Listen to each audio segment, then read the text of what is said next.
wattaqullaha alladzi tasaaluna bihi wal arham innallaha kana 'alaikum raqiba. Ya ayyuhalladzina amanu taqullaha wa qulu qawlan sadida yuslih lakum a'malakum wa yaghfir lakum dhunubakum wa may yuti'illaha wa rasulahu faqad faza fawzan 'azima.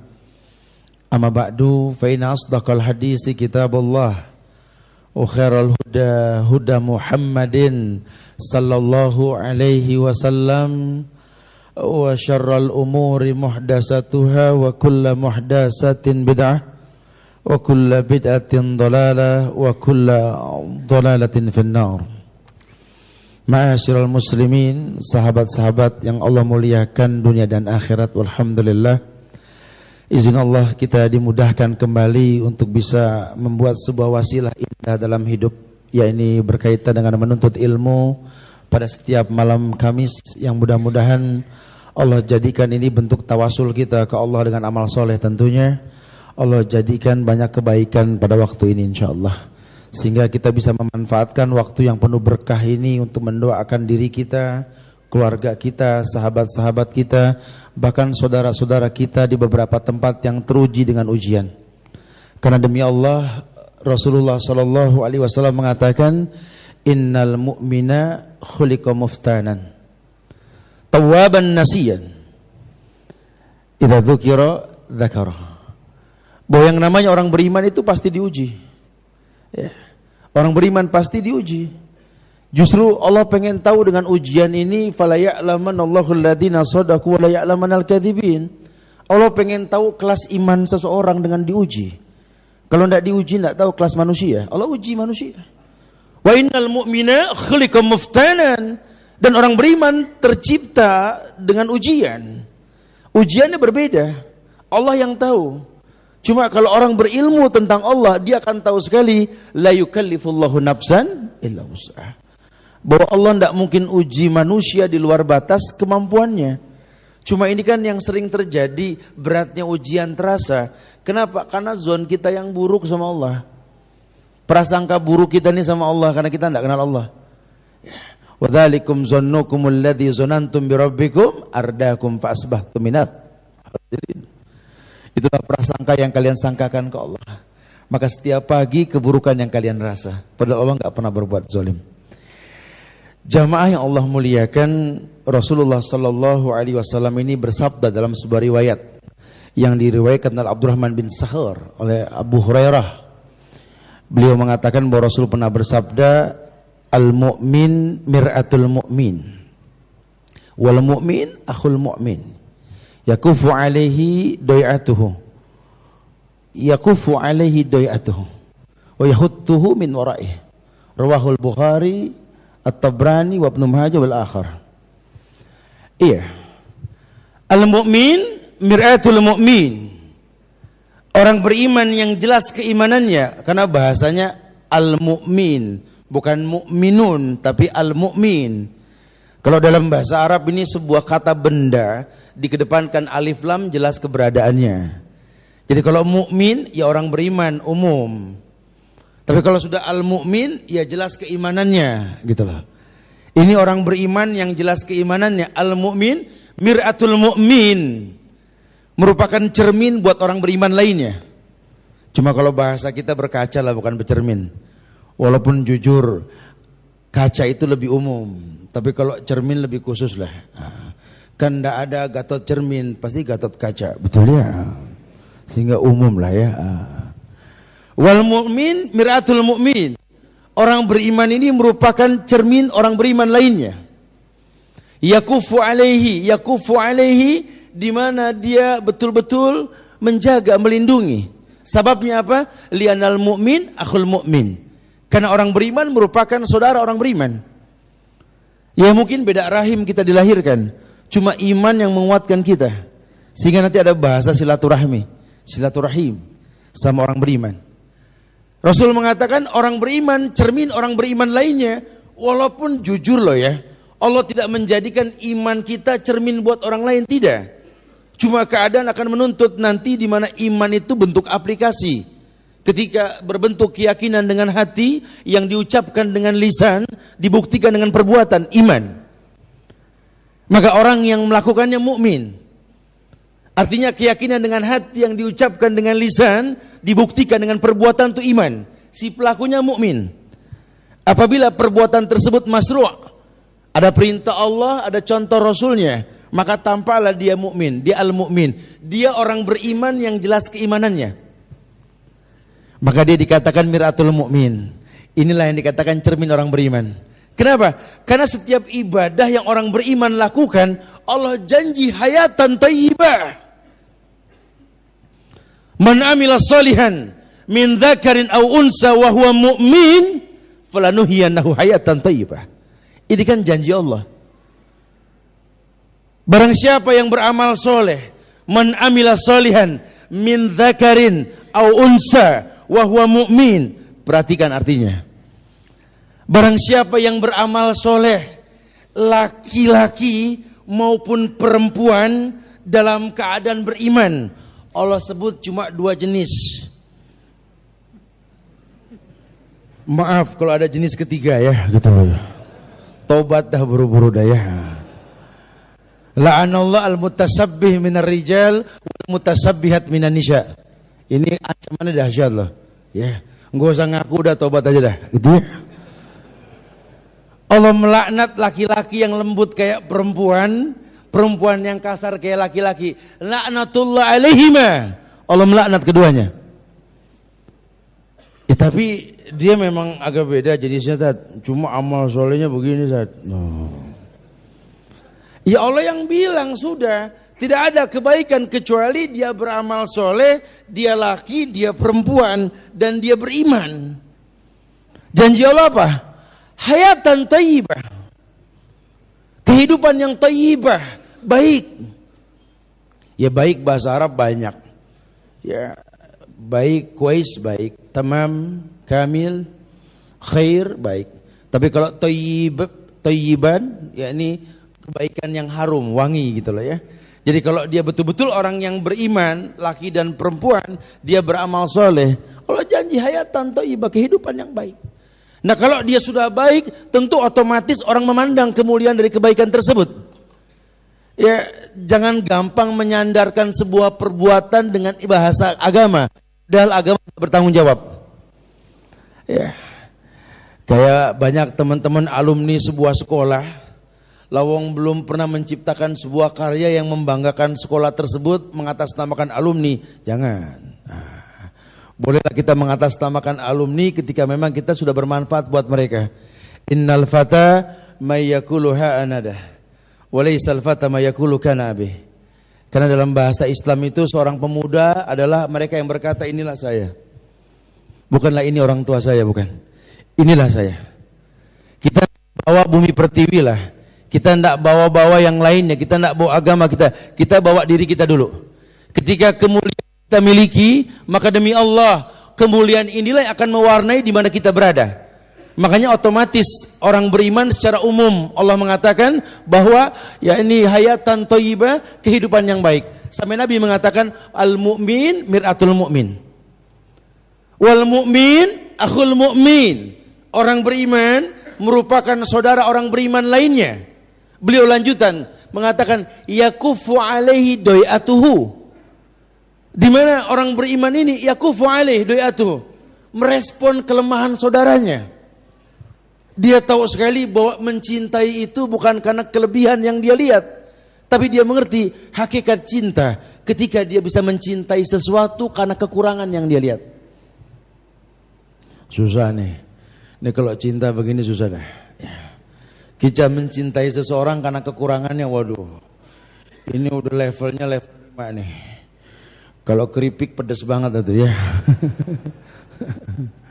Ya gimana saya bisa mencintai seseorang karena kekurangannya, Ustaz? Sebenarnya ketika engkau tahu dia punya kekurangan, saat itulah awal pintu cinta Allah bukakan untukmu.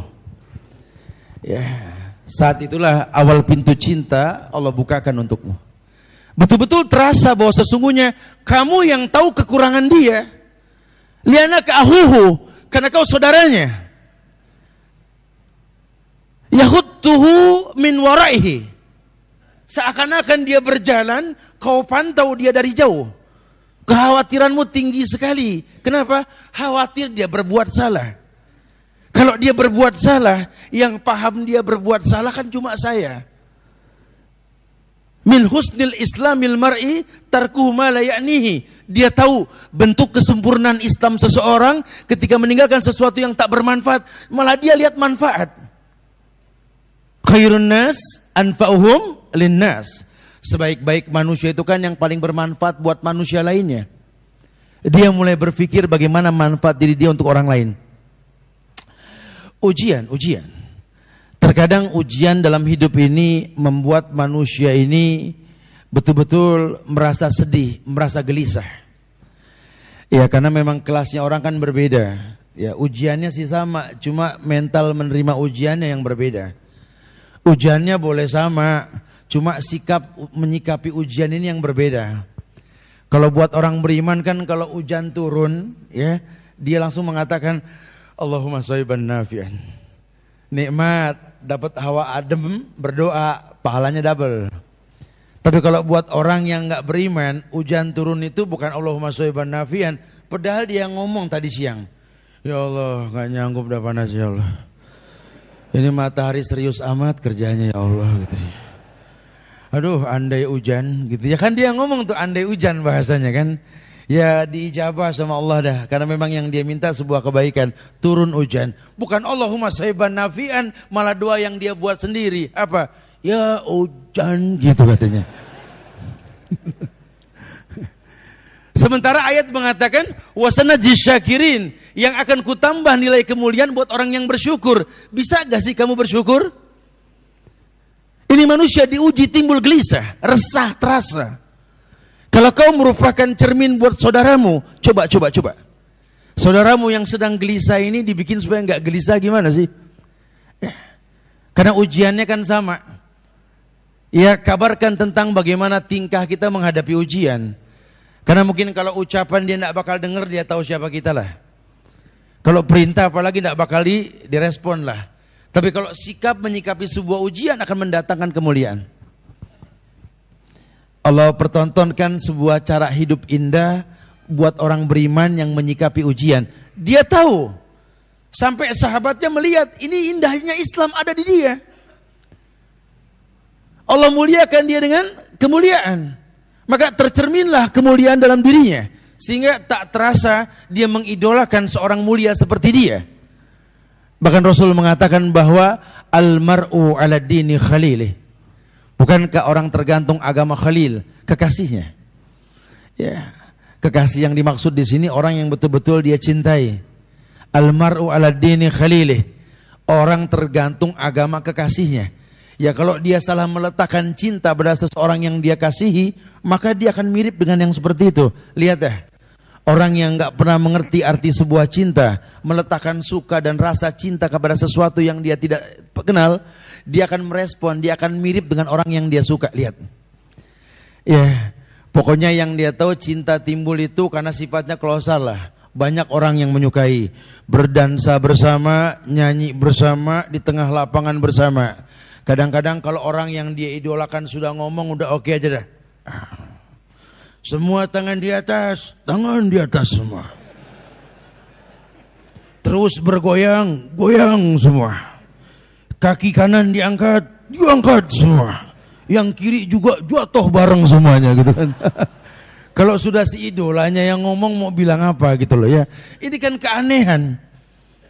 Sementara Islam ini bentuk kasih sayang. Orang Islam yang beriman akan tahu sekali bahwa banyak sekali aturan baik dalam kehidupan ini yang sebenarnya merujuk pada agama Islam, bukan pada orang per orang.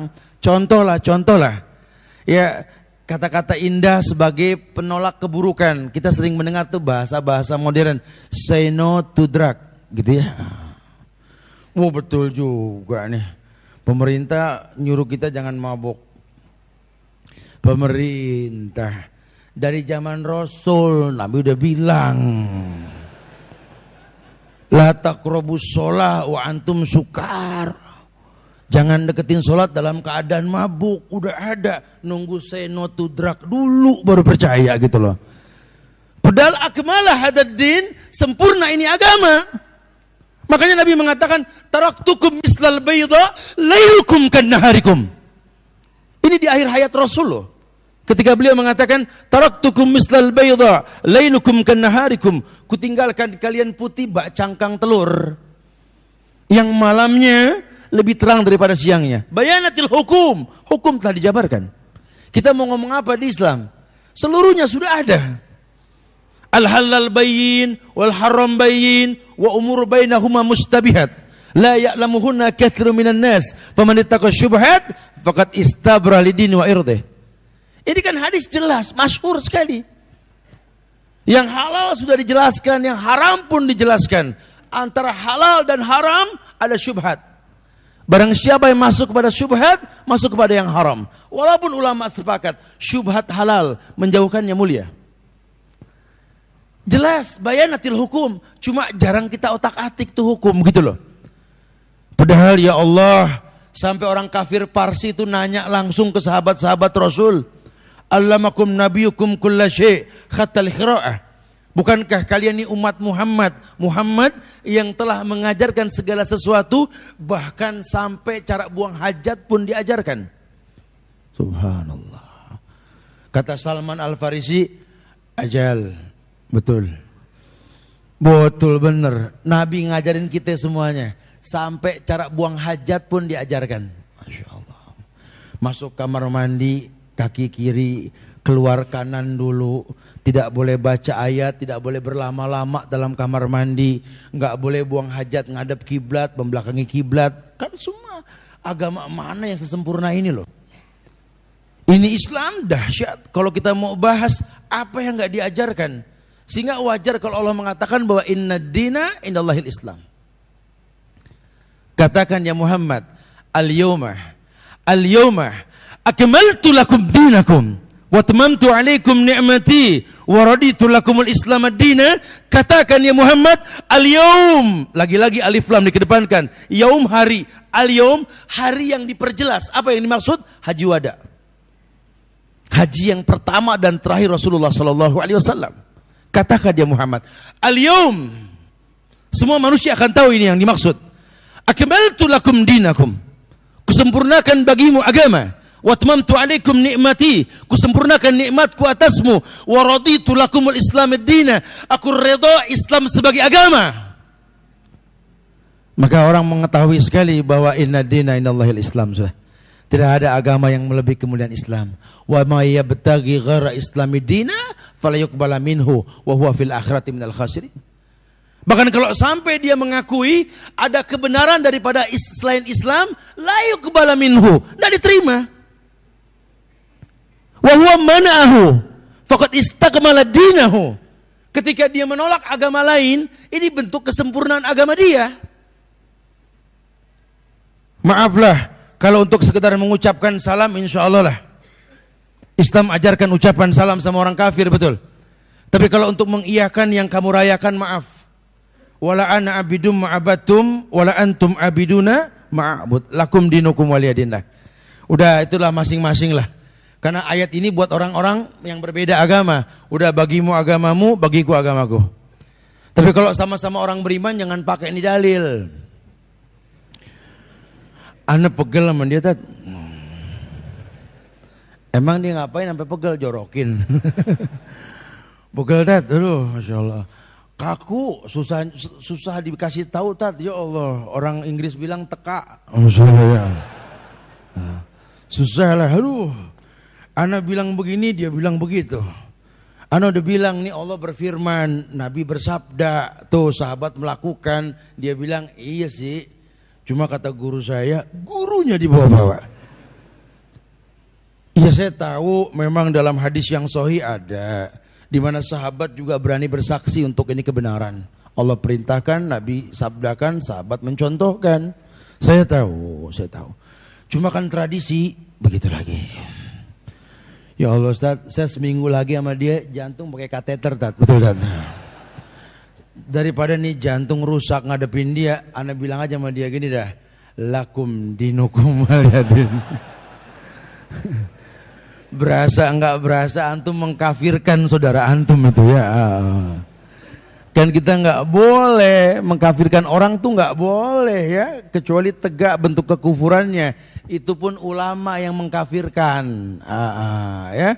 Kalau memang pengen jadi cermin indah buat orang-orang beriman lainnya, tolong jangan menjadi hakim buat agama orang lain, jangan. Mentang-mentang antum udah belajar sifat sholat Nabi, antum sudah tahu cara ibadah yang betul, hendak tergoyahkan dengan perkataan seorang kiai sekalipun yang bilang setan ikut sholat, gitu ya.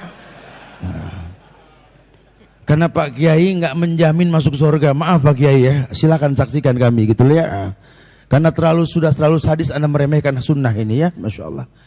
Demi Allah, dia merasakan betapa indahnya agama.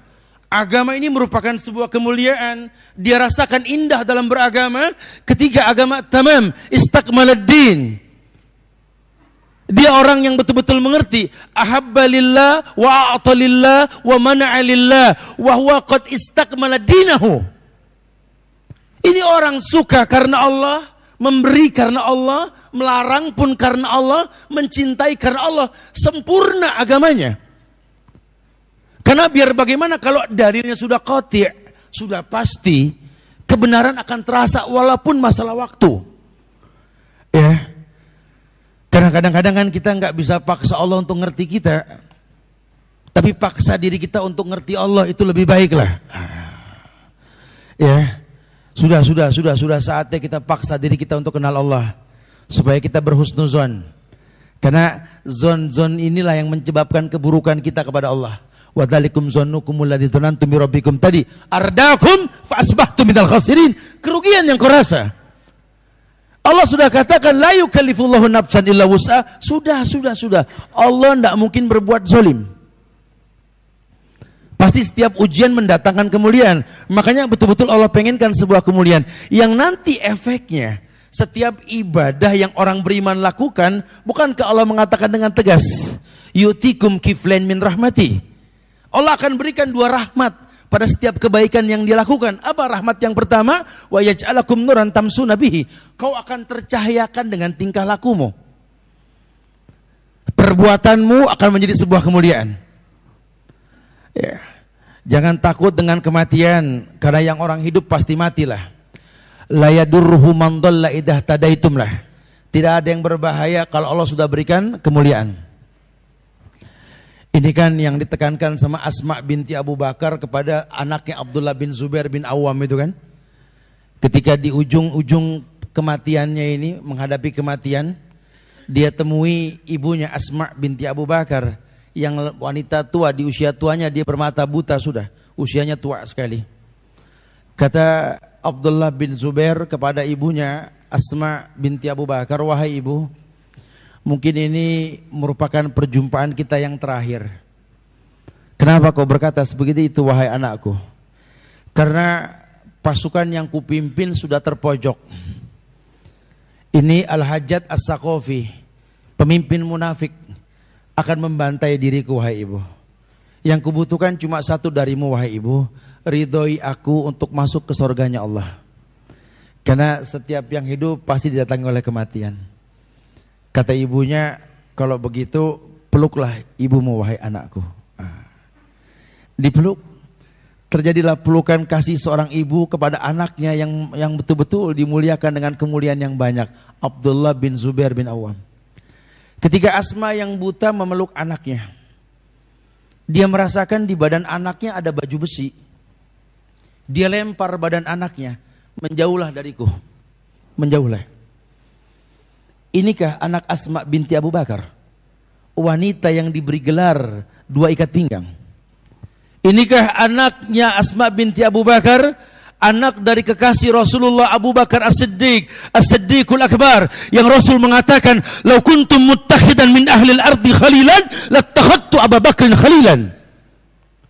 Kalau boleh aku memilih kekasih Abu Bakar kekasihku, inikah cucu kekasih Rasul? Inikah anak Zubair bin Awam, si penunggang kuda Rasulullah sallallahu alaihi wasallam? Inikah orang yang dimuliakan, ingin menghadapi musuh menggunakan baju besi? Kau takut mati nak? Kullu nafsin dha'iqatul maut. Setiap yang hidup pasti didatangi oleh kematian. Buka baju besimu nak, buka.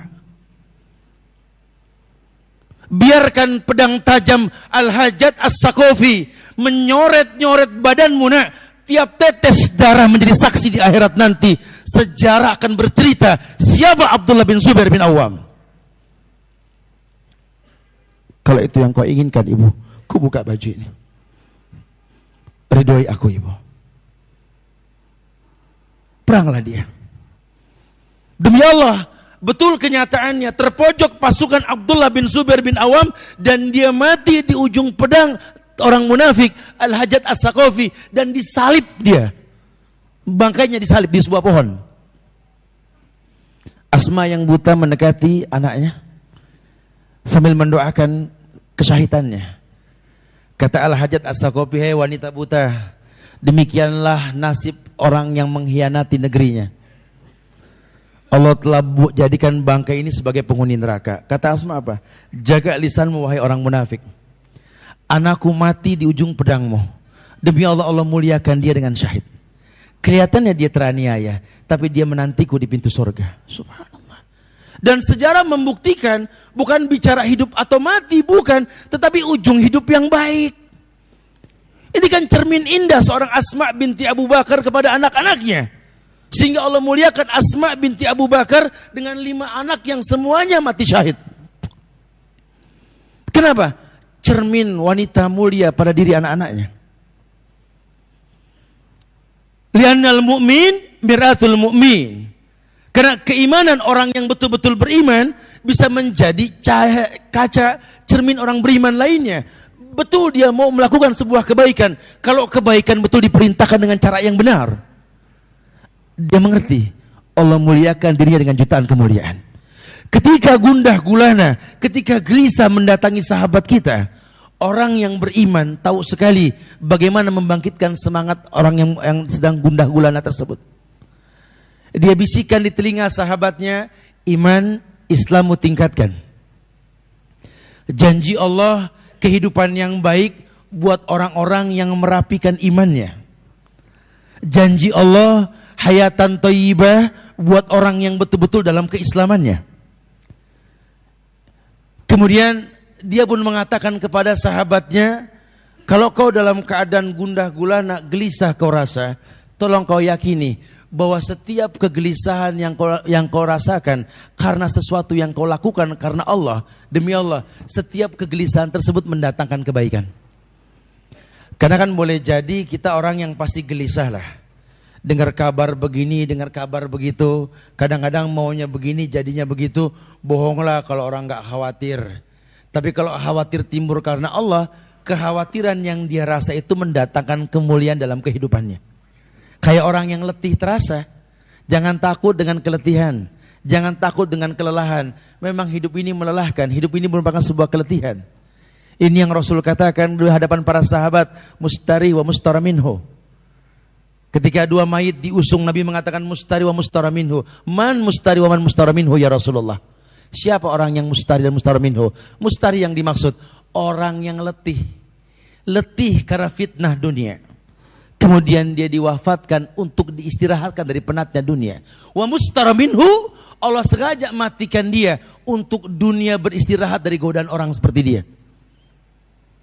Allah tahu sekali bahwa sesungguhnya orang yang beriman adalah kekasih Allah. Maka apapun yang menyakitinya, Allah yang bakal marah. Ini kan akidahnya Ibrahim alaihissalam. Ketika dia tahu sekali mengesahkan Allah, dia berkata kepada ayahnya, dia berkata kepada kaumnya, "Inni bura'u minkum wa mimma ta'buduna min dunillah kafarna bikum." Ibrahim mempertontonkan dalam ayat indah ini, "Inni bura'u minkum." Aku Ibrahim berlepas diri dari kalian dan agama kalian. Ayahnya dikatakan seperti itu. Sampai kapan? Sampai kalian kembali mengesahkan Allah. Karena akidah Ibrahim inilah dia dieksekusi. Dia dibakar di tengah tumpukan kayu yang tinggi. Cuma kan dia yakin sekali tadi, la yadurru man dhalla idza tadaitum. Tidak ada yang membahayakan kalau Allah sudah kasih hidayah kan. Dia dibakar sama api. Ya emang hukum asalnya manusia ya gosong lah kalau kena api. Cuma kan api yang bikin Allah. Allah cukup bilang sama api dengan bahasa yang lembut loh. Ya nar, kata Allah. Bukan nar, bukan ya nar. Kuni bardan wassalaman ala Ibrahim. Api, kuni dinginlah kamu. Bardan wassalaman ala Ibrahim, dan berikan keselamatan pada Ibrahim. Masya Allah. Allah jadikan api yang panas dan berbahaya sebagai alat bantu perlindungan kepada Ibrahim alaihissalam. Buat Allah mungkin. Buat Allah mungkin. Tapi ini kan mukjizat Ibrahim, betul? Yang tidak dimiliki oleh orang lain.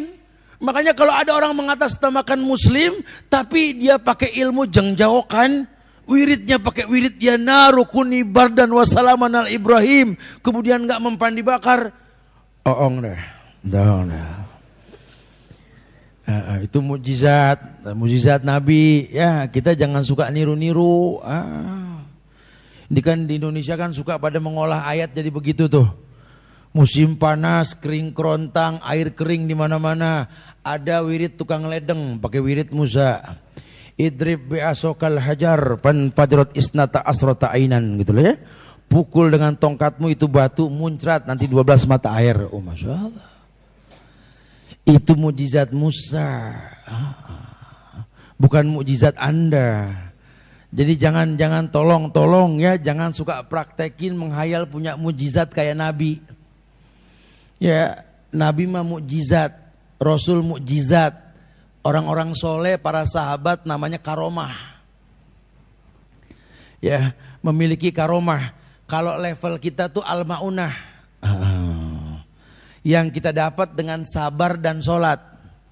Jadi kalau sabar belum full, sholat masih acak-acakan, udah jangan ngimpi punya indera keenam dah. Udah bohong. Ana ini punya indera keenam tat. Oh, Masya Allah. Kata si Ustadz, banyak betul gitu ya, 6. Ana aja 5 gitu ya.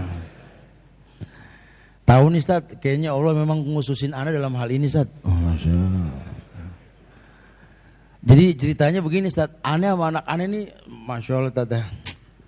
Takut sombong, enggak sombong. Ini masa saat namanya bukan sombong ya. Ana tuh bisa ngelihat yang gaib Tat. Masya Allah.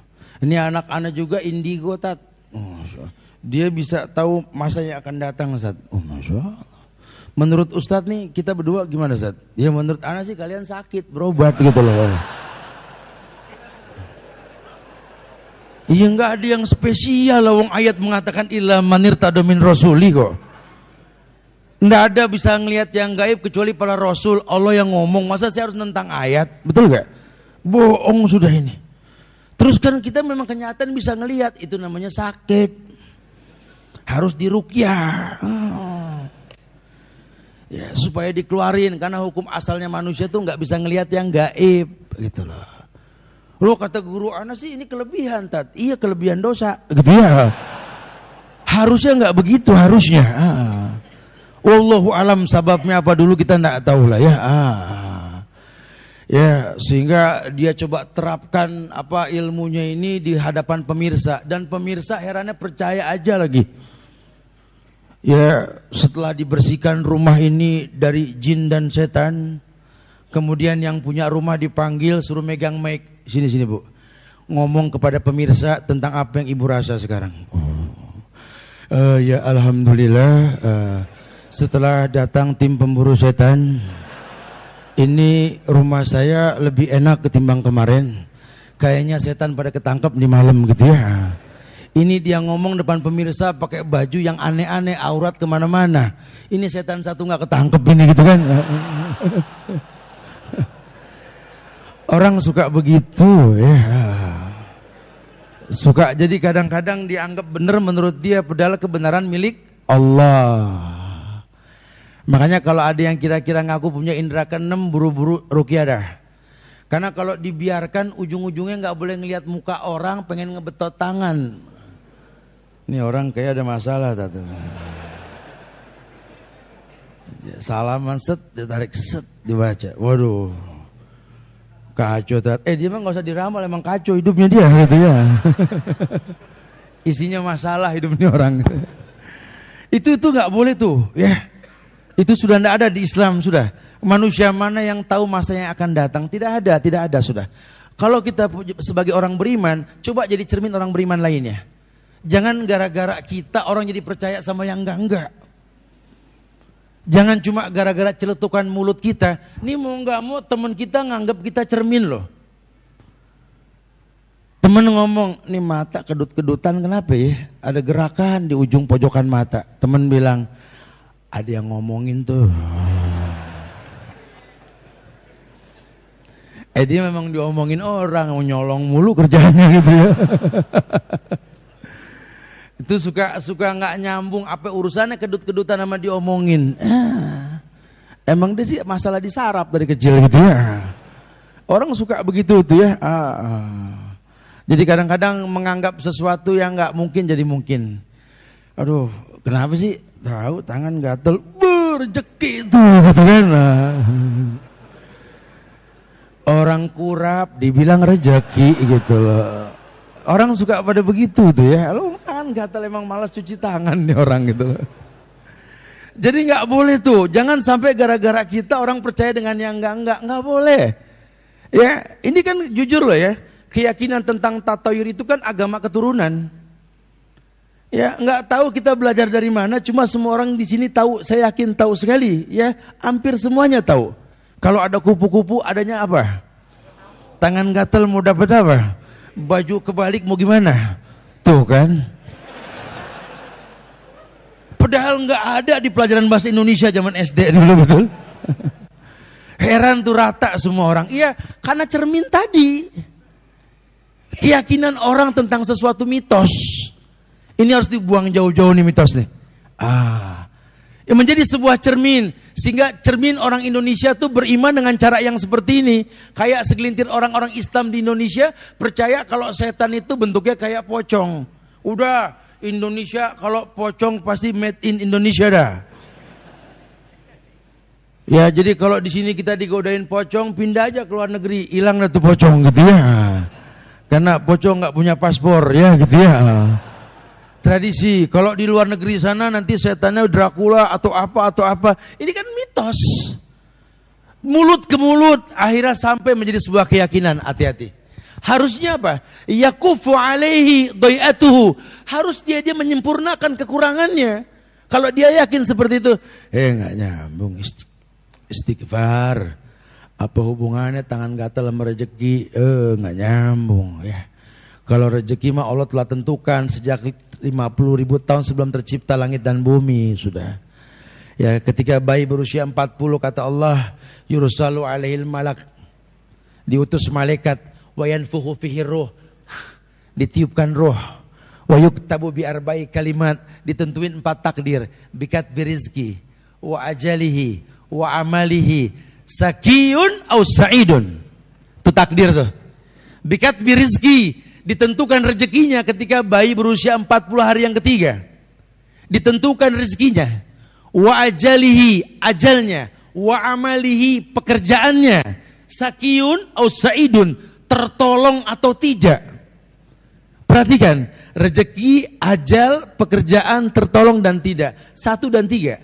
Rezeki dan pekerjaan 2 hal yang berbeda. Makanya kita nggak boleh bilang kalau kerja di sebuah tempat, rezeki saya di sini, belum tentu.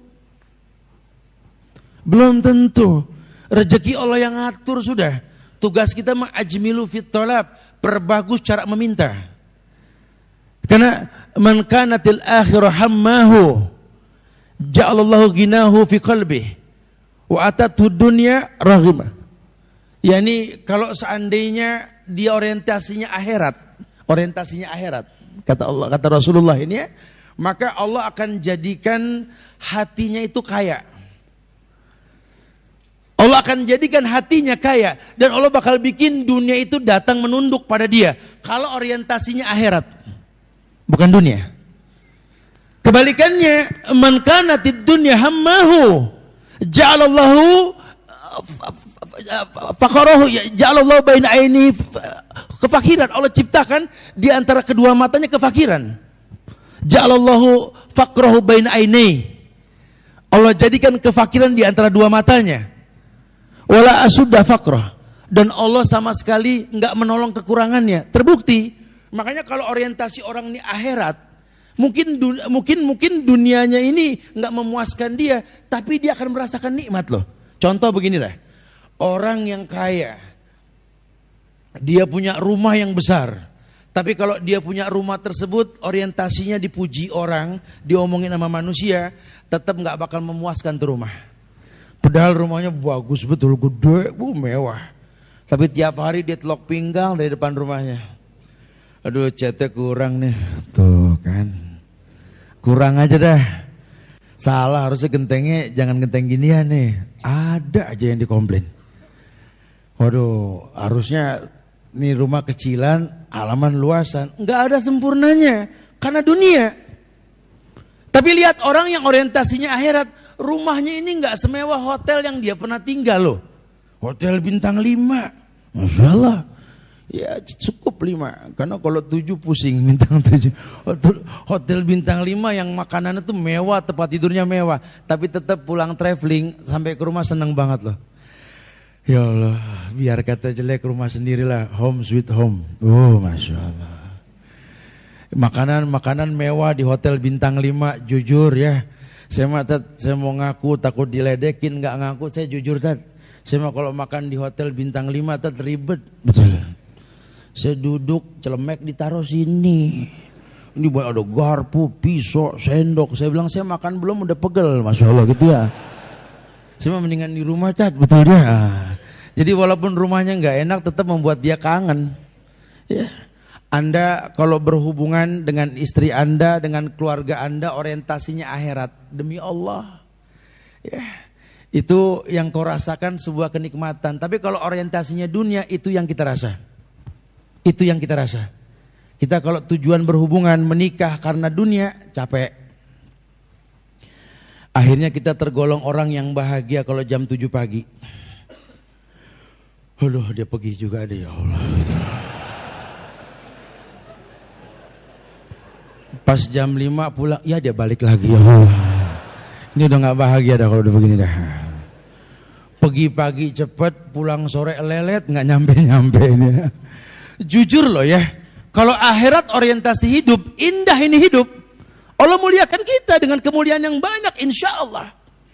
Sehingga kegelisahan betul-betul nggak datang dalam kehidupannya. Kalaupun dia gelisah, sahabat akan membisikkan di telinganya, berdoalah.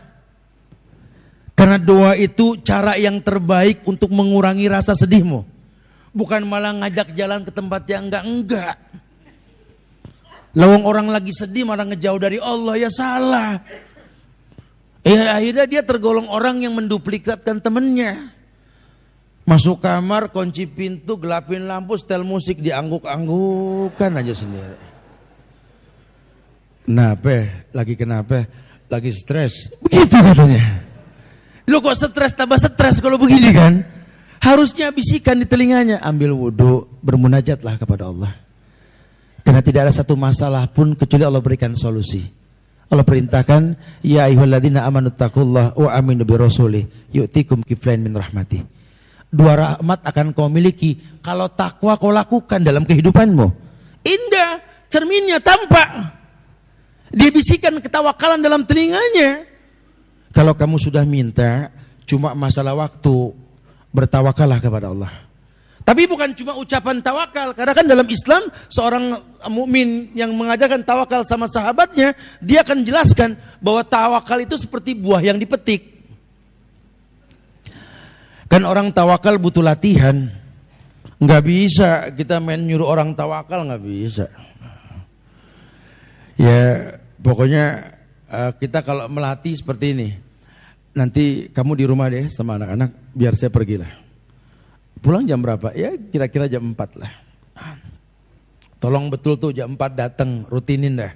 Besok kalau kita nggak ngomong, tawakal timbul. Loh dia pergi, kapan pulang ya Bu? Ya jam 4 lah, bener. Ya yakinlah tawakal sama Allah. Karena dipetik, ada rutinitas.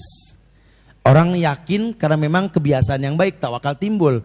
Tapi kalau kitanya nggak mengajarkan seperti itu, ya susah. Kamu tinggal di rumah dah sama anak-anak. Nanti saya pulang lah. Kapan pulangnya? Ya wallahu alam. Pokoknya pulang aja gitu.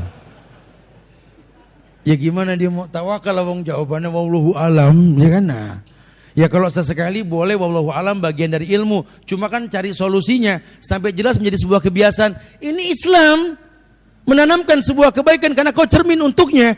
Kalau kau ajarkan ketenangan dalam hidup, maka dia akan tenang dengan sendirinya. Sodiku kaman abkaka laman adahakak. Teman sejatimu, teman yang menangisimu, bukan mentertawaimu. Teman yang sedih sekali kalau kau terjebak dalam kesalahan yang berlarut-larut. Dia tahu memang orang beriman ini tercipta dengan dosa yang dirutinkan. Ma min abdi mu'min illa walahu dzambun ya'taduhu alfaina ba'da alfaina aw dzambun huwa muqimun alaih la yufariqu hatta yufariqu dunya. Jelas sudah hadisnya. Rasul mengatakan, sahabat pun meriwayatkan. Tidaklah seorang hamba yang beriman illa walahu dzambun ya'taduh. Pasti ada dosa yang dia rutinkan kan? Dia tahu sekali. Cuma tetap dia enggak bahagia kalau temannya berbuat dosa. Dia sedih. Karena instingnya sebagai sahabat ini merasa terzolimi. Apa fungsi saya buat dia? Kalau kau berbuat dosa, apa fungsi saya buat kamu? Sama seperti orang tua yang sedih berkata, kalau kau durhaka padaku nak, apa fungsiku untukmu nak? Kulahirkan kau dengan ribuan rasa sakit, kubesarkan kau dengan cinta. Demi Allah, ketika besar kau durhaka padaku nak, ya Allah, betapa hilang fungsiku untukmu nak.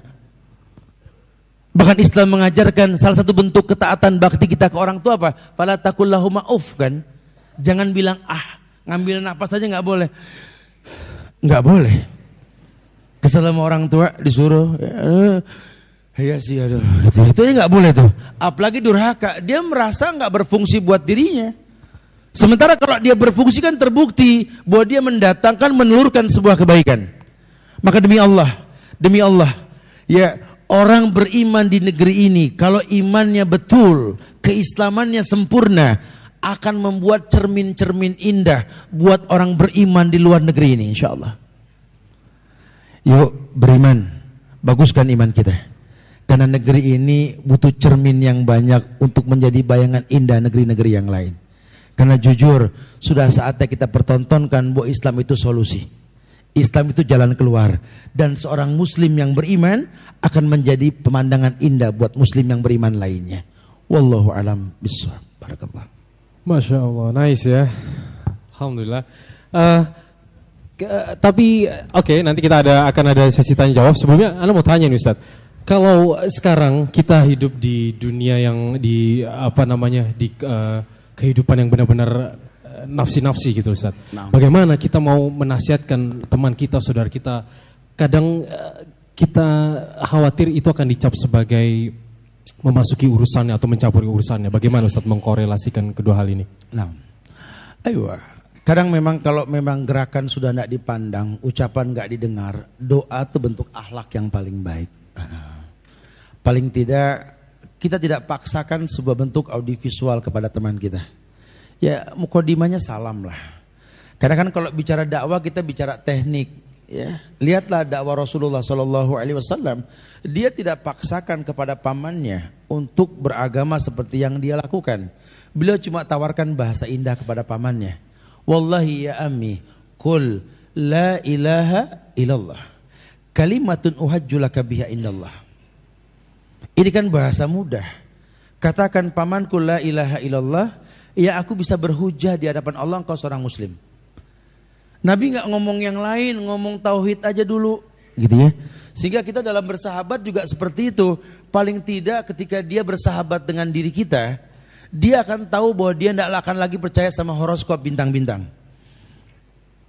Paling tidak dia sudah yakin sekali bahwa dia nggak boleh percaya sama bok-bok ramalan di mall-mall itu. Yang awalnya sih cuma beli koin, masukkan koin, kita naik. Nanti berat keluar, tinggi keluar sama nasib. Betul?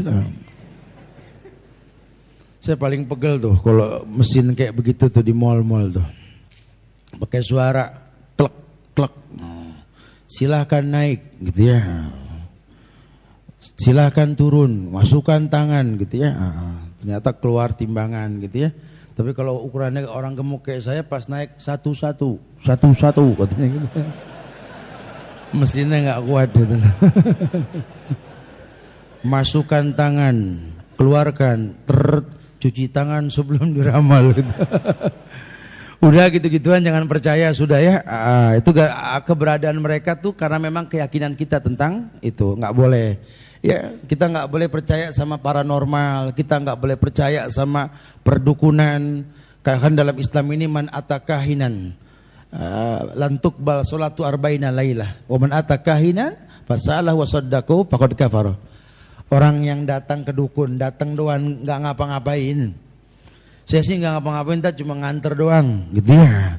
Kata Rasul, orang yang datang ke dukun dipastikan 40 hari sholatnya nggak diterima.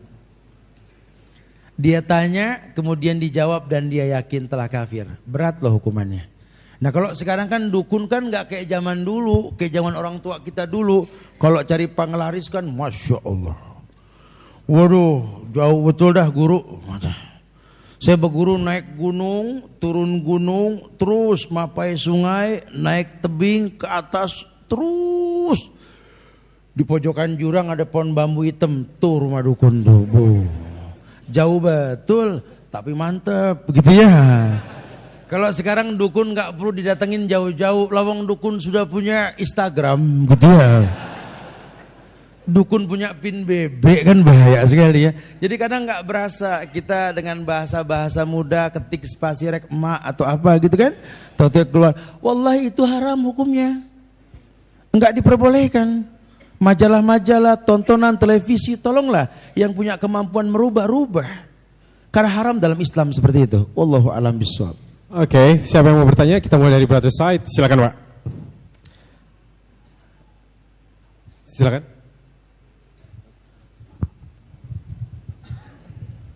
Sebelumnya kita mau memberitahu bahwa ada broadcast dari artikel dari WA, WhatsApp yang ditulis oleh Ustadz dengan nomor admin, kalau mau dicatat boleh. 0878 784 05003. Nanti kita ulangi lagi. Oke, silakan Pak. Assalamualaikum warahmatullahi wabarakatuh, Ustaz. Waalaikumsalam warahmatullahi. Ini berkenaan dengan lakum dinukum waliyadin. Posisi kita sebenarnya di mana saat kita mengucapkan itu? Ada sebagian orang mengatakan kamu sampaikan dulu kebenaran itu, baru lakum dinukum waliyadin. Ya, kalau kita sampaikan kebenaran itu kepada saudara kita di agama lain, kita nanti dibilang mengkoyak-koyak toleransi. Ini, tapi kalau tidak kita sampaikan, apakah ada hutang kita dengan saudara kita yang belum dapat hidayah? Itu. Oke. Waalaikumsalam warahmatullahi wabarakatuh. Ayo. Antum harus tahu asbabun nuzul ayat ini. Makanya Quran itu nggak bisa diterjemahkan letterlock. Ya.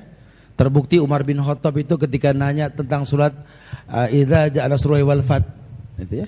Beliau kumpulkan orang-orang Ansor, Muhajirin, orang-orang tua, beliau tanya tentang arti ayat ini. Bukan berarti beliau nggak bisa menerjemahkan, cuma takut salah maksud. Kita paham asbabun nuzul. Dan asbabun nuzul dari ayat Al-Kafirun ini adalah ketika Rasulullah diajak oleh pamannya untuk masuk ke dalam agama orang kafir setahun, dan mereka pun akan coba setahun ke agama Muhammad. Turunlah ayat ini. Qul ya ayyuhal kafirun la a'budu ma ta'budun wala antum abiduna ma'bud wala ana abidu ma abatum lakum dinukum waliyadin. Ana enggak menyembah yang ente sembah. Begitu pula ente. Padahal demi Allah loh, orang-orang kafir Quraisy itu nyembah Allah loh. Dan kita tahu loh, nama-nama mereka nama-nama Islami loh. Contohnya Abu Bakar. Siapa nama Abu Bakar? Buat kuis boleh tuh. Siapa nama Abu Bakar tuh? Ya? Boleh. Nah. Siapa? Ya. Sebentar. Kan kita taunya cuma Abu Bakar aja kan. Dia bukan nama dia asli, nama aslinya siapa? Abdullah bin Abu Quhafa. Abdullah bin Abi Quhafa. Masya Allah. Ya. Kenapa namanya Abdullah bin Abi Quhafa? Namanya hamba Allah, tapi kan agamanya bukan Islam dulu, betul? Malah terkenal ketika Islam dia bernama Abu Bakar. Abdullah bin Abi Quhafa. Siapa yang tahu namanya Abu Hurairah? Fadol yang paling pertama ngangkat yang tadi itu. pakai kacamata. Ya. Siapa nama Abu Hurairah coba? Fadol. Coba yang kencang coba nama antum ya. Fadol. Abdurrahman bin Sakhar. Nah, Masya Allah. Namanya Abdurrahman. Abdurrahman bin Sakhar. Itu nama yang paling indah loh. Tapi kan dia kafir, betul? Padahal agamanya berbeda, Tuhannya sama. Karena orang-orang kafir dulu sama bertuhankan Allah, cuma batasan rububiyah, tidak uluhiyah. Ya, makanya nggak boleh nih kita nggak pernah tahu kemuliaan seperti apa. Seperti itulah ya. Wallahu alam bishawab. Nah. Terus kalau misalnya tadi menyambung kalau kita tidak mendakwahkan gitu ya, apakah ada hutang bagi kita Ustaz? Apakah memang kita harus berdakwah? Memang ada dalil yang mengatakan balighu ani walau ayah, sampaikan dariku walaupun sejumlah. Bukan ayat-ayat mutlak tapi ayat itu sejumlah. Sampaikan dariku walaupun sejumlah. Jadi silahkan sampaikan apa saja asalkan rujukannya hadis Nabi. Jadi mungkin Anda belum pandai mengaplikasikan sebuah hukum. Cuma kalau orang nanya tentang hukum katakan qala Allah wa qala Rasul. Ya. Jangan kalau nanti Anda sudah pakai jenggot gitu ya. Nah, karena kan banyak nih Pak Kiai yang enggak suka jenggot, betul ya? Padahal gurunya pada berjenggot loh, nabinya berjenggot, Masya Allah. Hasyim Asy'ari itu berjenggot loh. Ya. Tuanku Imam Bonjol berjenggot loh. Pangeran Diponegoro ini kalau mereka masih hidup dijitak palanya ini betul-betul ini. Ya jujur loh ya ini. Tapi kalau antum pakai janggut belum ada ilmunya kan bingung. Temen antum nanya kan kadang-kadang kita yang berubah nih ya nyunah teman-teman zaman kita once upon a time gitu ya. Yang dulu-dulu gitu ya.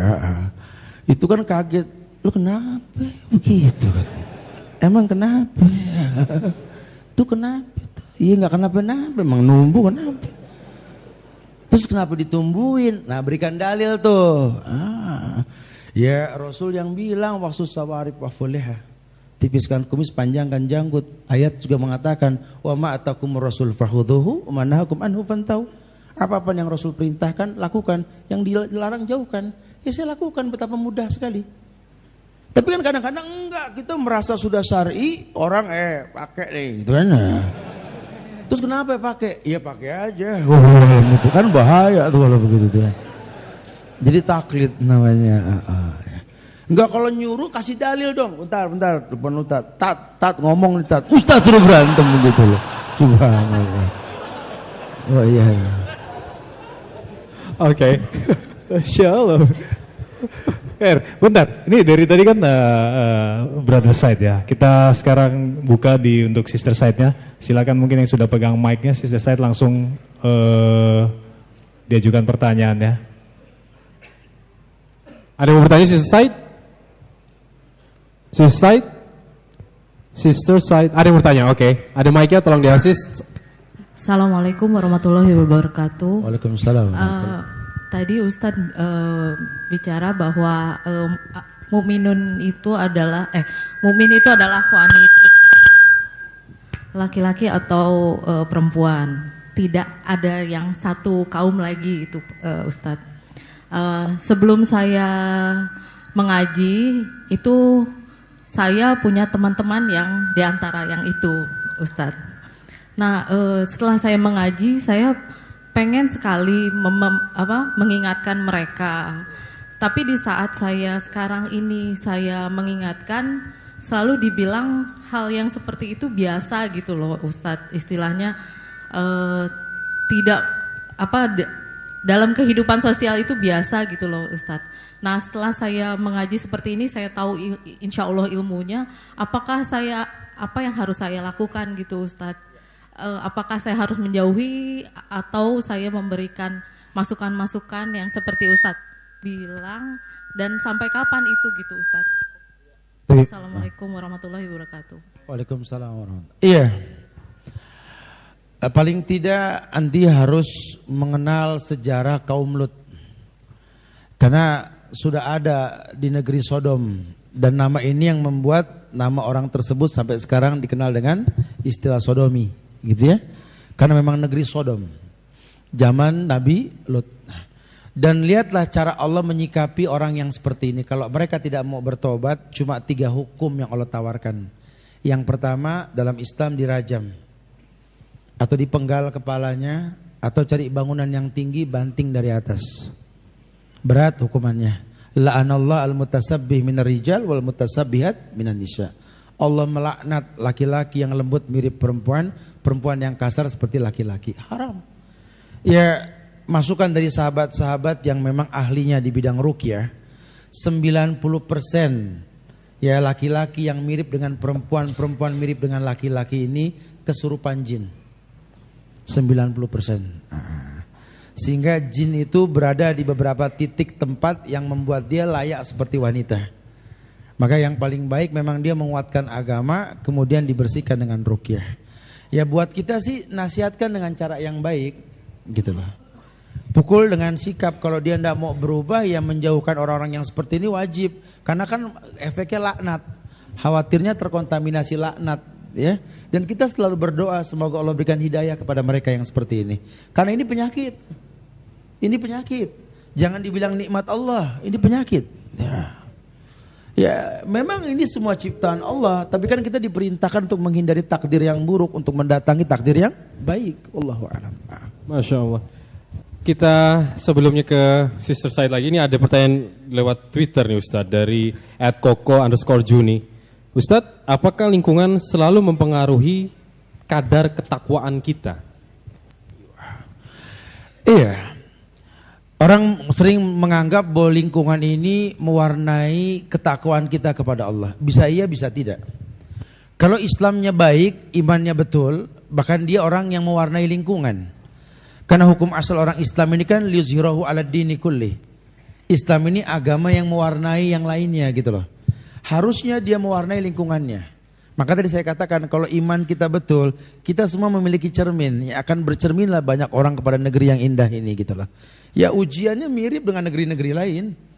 Tetapi kekompakan kita ini dahsyat loh. Ya ini perlu dicontoh oleh negeri-negeri lain. Bahwa anak-anak muda berkumpul dalam komunitas yang indah, Drabanian sini ya. Dalam rangka ingin memiliki komunitas keagamaan yang menggiring dia untuk lebih mendalami penuntutan ilmu. Dari sini awalnya nanti panitia akan mengalokasikan datang ke majelis ini, datang ke majelis ini, ke majelis ini. Ini bukan organisasi, ini cuma wadah. Ya kita berkumpul di sebuah masjid yang dimuliakan oleh Allah. Majtama'a qaumun fi baitin min buyutillah yatluna kitaballah wa yatadarrasuna ma bainahum illa nazalat alaihimus sakinah wa ghasyatuhum rahmah wa hufathumul malaikah. Berkumpulnya manusia di rumah-rumah Allah, Quran dibacakan, sunnah dikumandangkan, Allah turunkan sakinah, ketentraman, diliputi rahmat dan dijaga oleh para malaikat insyaallah. Semoga ke depan kita bisa lebih mulia lagi kan? Masya Allah. Masya Allah. Oke, ada yang mau bertanya lagi? Di brother side mungkin ya. Di brother side kita ambil mat. Oke. Kita minggir dulu ya, agak ke pinggir dulu ya. Kita cari tempat yang agak sedikit. Saya lihat belakang. Oke, sebelumnya diulangi lagi. Jika ada yang mau bergabung dengan WhatsApp, grup WhatsApp yang akan mendapatkan artikel ilmu broadcast dari Ustadz, di nomor 0878 784 05003. Silakan mau bertanya. Silakan Bang. Bismillahirrahmanirrahim. Assalamualaikum warahmatullahi wabarakatuh. Waalaikumsalam warahmatullahi wabarakatuh. Pertanyaan saya mungkin sedikit menyimpang dari tema bahasan pada malam hari ini Ustadz. Saya ingin menanyakan tentang status hadis yang pernah saya dengar sekitar 2 pekan yang lalu di salah satu masjid di Pondok Indah dari khatib yang sedang memberikan khutbah. Dalam hadis itu dia menceritakan yang maknanya seperti ini. Suatu waktu Rasulullah katanya tiba-tiba berdoa, "Ya Allah, selamatkanlah Syam, selamatkanlah Syam, selamatkanlah Yaman, dan selamatkanlah Yaman." Terus sahabat katanya ada yang memprotes, "Doakan juga Najd, ya Rasulullah."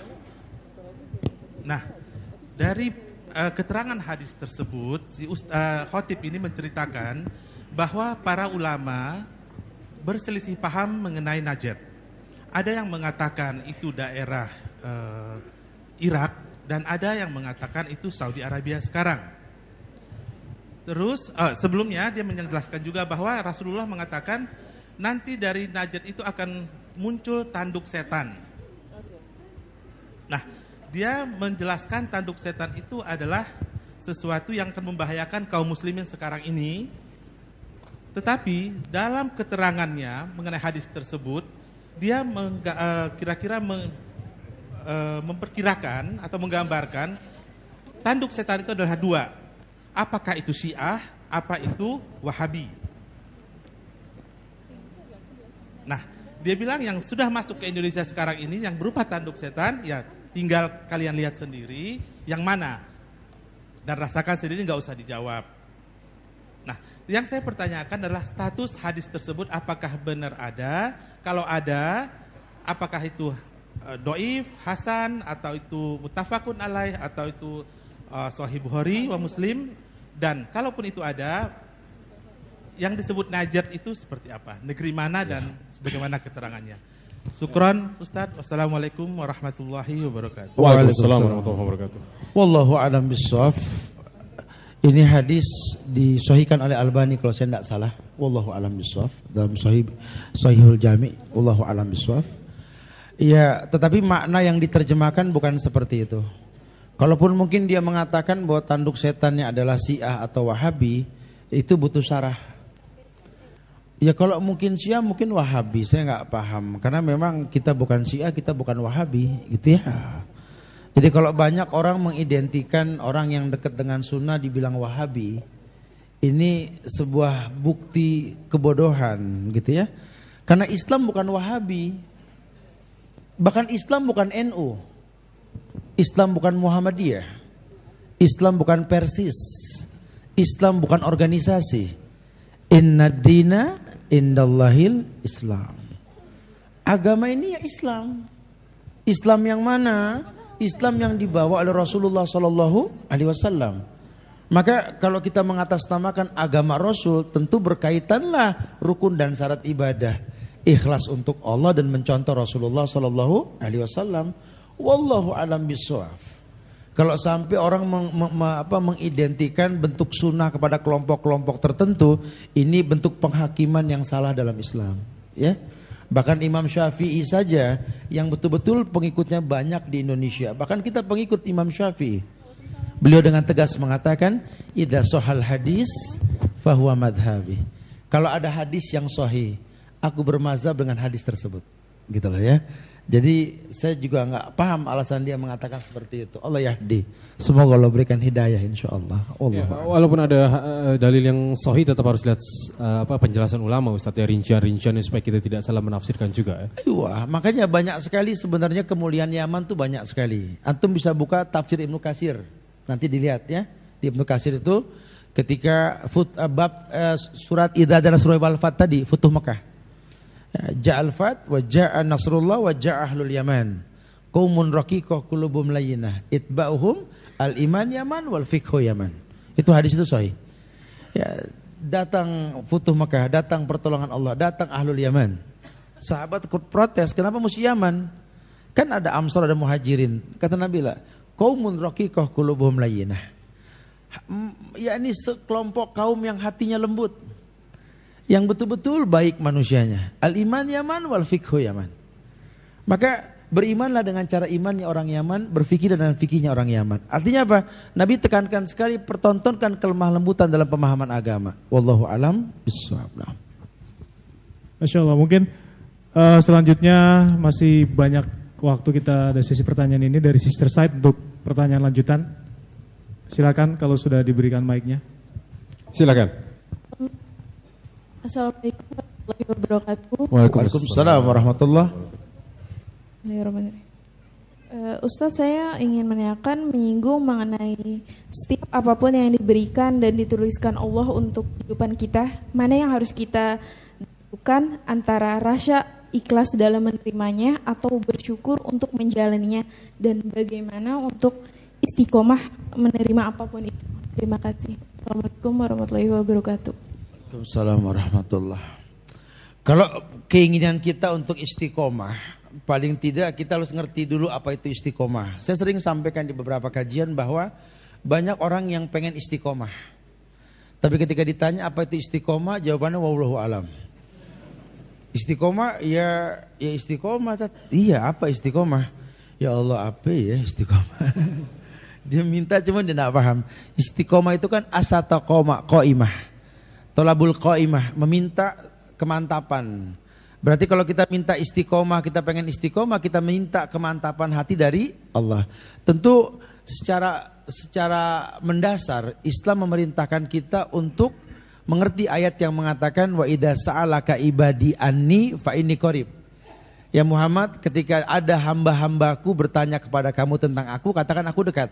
Di sini ada arahan bahwa hambaku bertanya kepadamu tentang aku, katakan aku dekat. Ya ini manusia harus menjadi hamba Allah. Bagaimana menjadi hamba Allah? Dengan cara mengenali Allah sebagai Rabb. Maka kau akan menjadi hambanya. Beralasan kuat, Allahu khaliqu kulla syai' wa huwa ala kulli syai'in wakil. Allah yang mencipta, Allah yang mencukupi. Kalau dia sudah kenal Allah dengan cara ubudiyah yang seperti ini, otomatis istiqomah seperti buah yang dipetik. Qul rabbiyallah tsumma istaqim. Qul rabbiyallah, katakan Tuhanku Allah, tsumma istaqim, kemudian istiqomah, gitu. Ya, jadi kita disuruh beristiqomah ini dengan cara meminta kepada Allah. Karena tidak mungkin orang bisa mantap dalam hidup kecuali mengerti akan arti sebuah kemuliaan yang Allah berikan kepada dia. Ya, jadi yang paling baik memang ya timbulkan istiqomah dengan cara mengenali Allah dengan cara yang benar. Wallahu alam bissawab. Kita lanjut dari brother side ya. Tadi udah sebelah sana nanti deh. Kita cari di sebelah kanan. Tidak ada. Ini di tengah semua.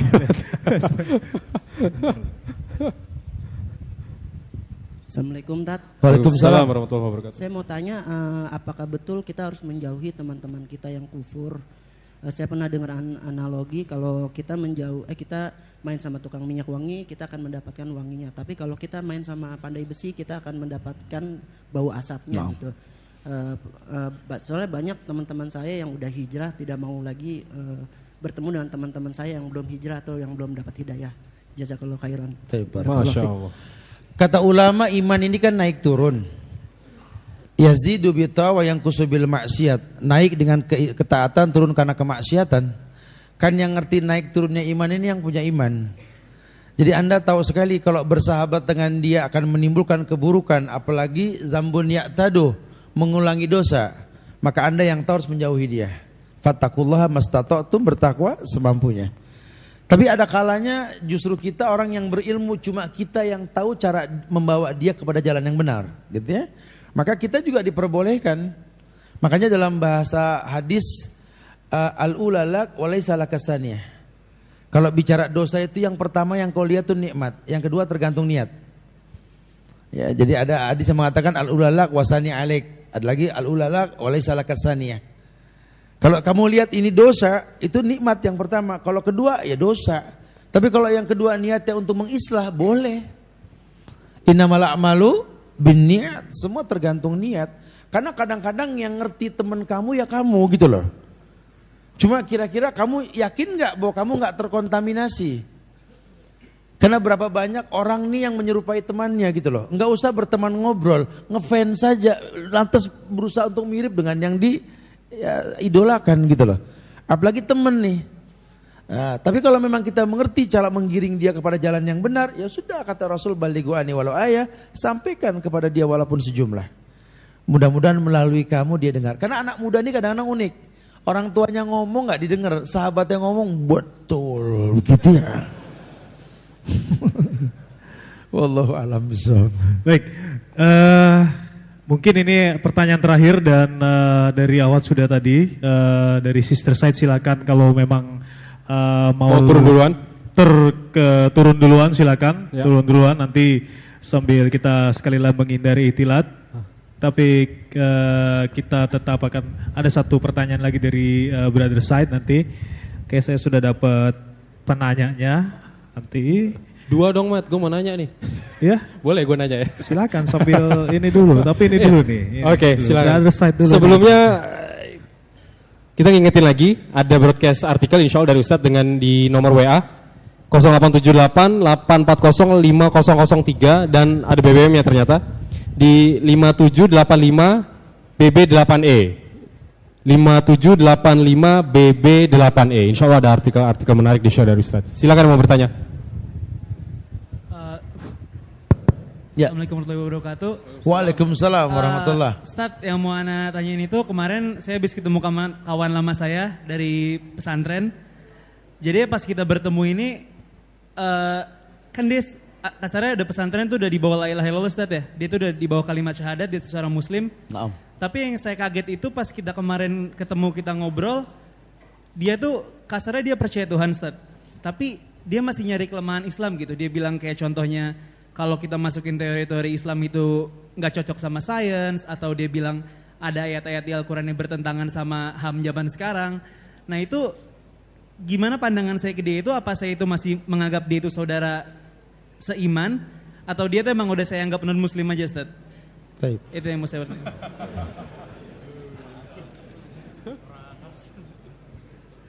Ini yang dari pesantren itu temennya ya? Iya, itu teman saya dari Padahal pesantren. baru keluar dari pesantren. Iya, pondok dulu. Dari pondok ya? Malah dia mempertentangkan. Pinter gitu otaknya. Ini Al-Quran udah gak relevan nih sama ini dia. Ini pondok pesantren apa pondok Putri Duyung ini teman? Oke Ustadz, silakan Ustadz, terima kasih. Ya memang kalau yang tahu dunia pondok ya anak pondok lah. Ada beberapa pondok-pondok ini memang yang membiarkan santrinya ini untuk otodidak dalam pemahaman akidah. Sehingga banyak yang mutorib, akidahnya goncang gitu ya. Ya kita butuh duduk di majelis ulama. Bukan mencari Tuhan seperti yang kita hayalkan Mbak Ibrahim mencari Tuhan, bukan gitu ya. Tidak seperti itu. Jadi kalau sampai ada anak pondok kemudian mencari kelemahan Islam, waduh ini kan khawatirnya ilmun la yuntafa'u bih ya, ilmu yang enggak bermanfaat gitu ya. Karena kalau ilmu yang bermanfaat, taruh dia lihat kelemahan Islam, walaupun Islam tidak pernah lemah. Cuma mungkin karena memang belum ketahuan saja dalil yang harus dicari gitu ya. Dia akan berusaha untuk menjaga kesempurnaan Islam tersebut gitu. Bukan malah mempertontonkan kelemahan. Karena kalau tidak, orientasi kita seperti orang-orang liberal nanti yang mengatakan Quran bisa dikritik. Ya, hadis Nabi sudah enggak relevan dan sebagainya. Ini bahaya sekali. Ya, makanya memang kalau saya boleh nasihatkan sama sahabatnya itu, datangilah ahlul ilmi. Ya, datangilah orang-orang yang memang ahlinya. Sehingga jangan mengupas Quran dan sunnah dengan keterbatasan ilmu kita. Karena setan bisa masuk melalui ini. Bukankah Rasulullah yang mengatakan berapa banyak orang yang menuntut ilmu pengen dibilang alim? Berapa banyak orang yang bersedekah pengen dibilang dermawan? Berapa banyak orang yang berjuang pengen dibilang pahlawan? Padahal semuanya kebaikan, cuma ujungnya keburukan. Berhati-hatilah dengan itu ya. Allah yahdi insyaallah. Wallahu a'lam bishawab. Masyaallah khair. Tetap ditemenin enggak Ustaz? Tetap ditemenin enggak? Ya kalau memang Anda bisa merubah, temani dia. Karena yang mungkin yang tahu kekurangan dia ya Anda. Terbukti dia enggak ngomong ke yang lain bahasa seperti ini kan. Giring dia ke tempat sini. Kita bicara, kita dialog nantinya ya. Allahu a'lam. Terus kalian di Ruqyah tadi dengan gender ketiga. Oke, ada pertanyaan menarik nih Ustaz. Kita nih kan dari tadi kita ngomong bagaimana kita influence orang kasih kebaikan. Terus boleh nggak sih kita jadi lilin Ustaz? Malah orang yang dapat manfaat dari kita, kitanya nothing, atau memang kita harus berilmu dulu baru bagaimana Ustaz? Tayyib. Ya. Kebaikan yang kita lakukan ini terkadang bisa menjadi sebuah kebaikan yang orang lain lakukan. Secara umum Nabi mengatakan bahwa man dalla ala khairin falahu mislu ajri fa'ili. Bahkan banyak hadis yang tertulis dalam kitab Riyadhus Shalihin bahwa berapa banyak ucapan baik yang kau ucapkan, yang tak sengaja kau ucapkan, kemudian itu menyebabkan kau masuk ke dalam surganya Allah. Begitu pula berapa banyak ucapan yang tidak baik membuat engkau tersungkur dalam neraka. Jadi kadang-kadang ini wajar kalau Imam Bukhari mengatakan yuk berilmu sebelum berkata dan beramal. Karena biar bagaimana orang Islam ini mau tidak mau sering dipaksa menjadi cermin buat orang lain. Makanya yang kita bahas kali ini lebih menekankan untuk berhati-hati dalam membuat statement keagamaan. mulailah kita berilmu sebelum beramal, sehingga dalil yang kita pahami untuk beramal akan menjadi hujah buat orang lain beramal seperti yang kita lakukan. Wallahu a'lam. Masya Allah, penting ilmu ya. Yo. Makanya dari bubaran dari sini, insya Allah masih banyak majlis-majlis taklim tempat kita memperdalam pada kajian-kajian kitab. Di sini insya Allah pencerahan ya Ustaz ya. Oke, demikian kajian kita malam ini. Bagi antum-antum yang sudah di bawah seperti biasa, dilanjut nanti. Dilanjut lagi. Dan Ustaz mungkin ada terakhir sebelum kajian ini kita tutup bersama. Kesimpulan yang kita bahas kali ini bahwa Rasulullah SAW menyampaikan sebuah sabda yang tidak main-main. Al-mu'min mir'atul mu'min, al-mu'min akhul mu'min, yakufu alaiha doyatuhu. Ini bukanlah hadis yang disepelekan, karena beliau mengatakan bahwa orang beriman yang jelas keimanannya merupakan cermin orang beriman lainnya.